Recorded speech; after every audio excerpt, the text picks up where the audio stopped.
the Carolina Panthers, for the most part, have not been a fascinating franchise. Just kind of fascinating how poorly it's gone. Right. But now that might be changing because they beat the Seattle Seahawks, two teams just like the Jets who are kind of defying expectations, but I don't know. Are they playoff teams? Panthers still have a chance here. Definitely. And they have a chance because they ran all over the Seattle Seahawks. So real quickly, we're going to take a look at how they did that because we haven't given them a whole lot of love. No, we haven't given them a look in a while. And if they went out, they're in the playoffs. And they were my team in the last 2 years, where it's a little bit like Jacksonville, where I was like, I see a lot of talent on this field.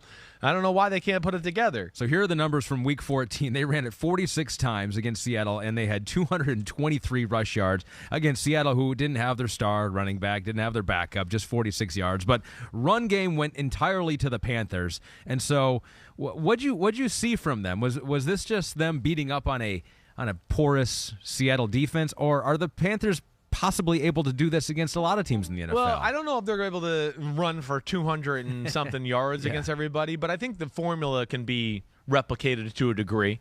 And I do think that. I mean, here's this is one of the coolest things of the whole game. Their first field goal drive to start the game, 13-play, 43-yard drive, took 8 minutes. 7 minutes and 55 seconds. Like, what? Well, what were they going, like a 1 inch at a time here? I mean, that's a phenomenal in itself. That's like the case. 8-play, 25-yard drive for a field goal that took 4 minutes. And then of course you got other drives that are 10 minutes or 5 minutes and all that. But their patience with the run game is the biggest thing. They have totally opted to go. We're gonna keep the clock rolling. We're going to play defense, and we're not going to let our quarterback ruin the game. And that's what they're doing, and it makes a lot of sense, and I think it's the right way for them to approach. Now, the offensive, the patience is the biggest thing.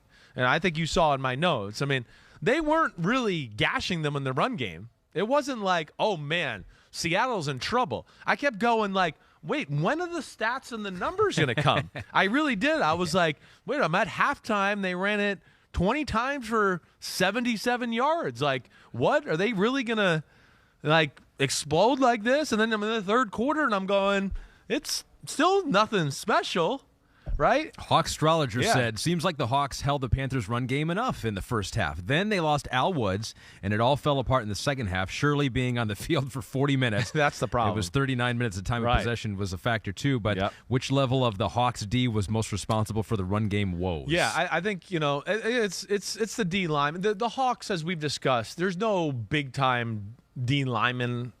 Uchenna is good out on the edge. Jordan Brooks is a good middle linebacker. They got some guys that are solid, but nobody that can go above and beyond or just be dominant, right? We've hit on that a little bit. And that to me, I think Hawk Strollinger kind of said it right. I didn't look at one guy as getting gashed or being dominated. It's just they got in the fourth quarter. It's so many plays. They are worn out. And then they were down. So they started to play a few fronts where they're like, wait, we got to stop this and get the ball back, right? So now there's 9 guys at the line of scrimmage. And as you know, you break through the line of scrimmage and there's not many people there. So then, wait, we got a 15-yard gain. We got a 12-yard gain. So that's a little bit what happened to them.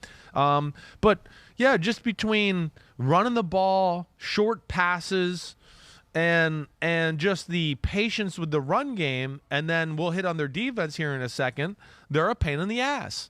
And those running backs run hard, and the O-line it's gotten a lot better from where it was early in the year, and Sam Darnold's doing the right things, and I think that's how you can really kind of just button up their offense. Yeah, what do you think of Sam Darnold? Hey, he's done he looks good. It's again, they're not asking a lot.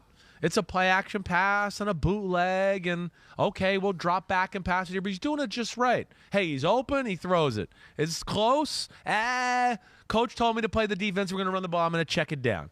And that's what he's doing for the most part. And even their pass game, it's like an extension of the run game.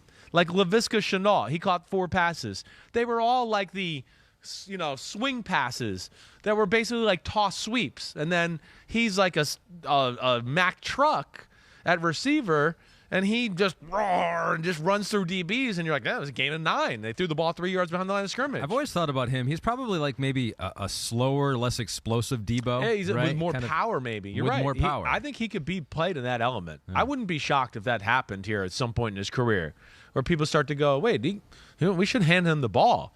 And he was at Colorado doing that. He did that at Colorado. They played him a traditional running back. So he certainly would be capable. But, yeah, I don't know if there's anything more than that there. But I think we hit it all. Time of possessions, all the attempts. Yeah. Just the toll the running game took on you. One guy on defense that you wanted to point out, though, for Seattle was Tariq Woolen. Oh, my gosh. He jumped off tape for you again. He just is like, DJ Moore can fly. He's got 3 rockets up his ass. He's running post corner routes, and Tariq Woolen's like, it's a jog in the park today. Like, and you're like, damn, you're only staying in the hip pocket of one of the most explosive guys in the sport.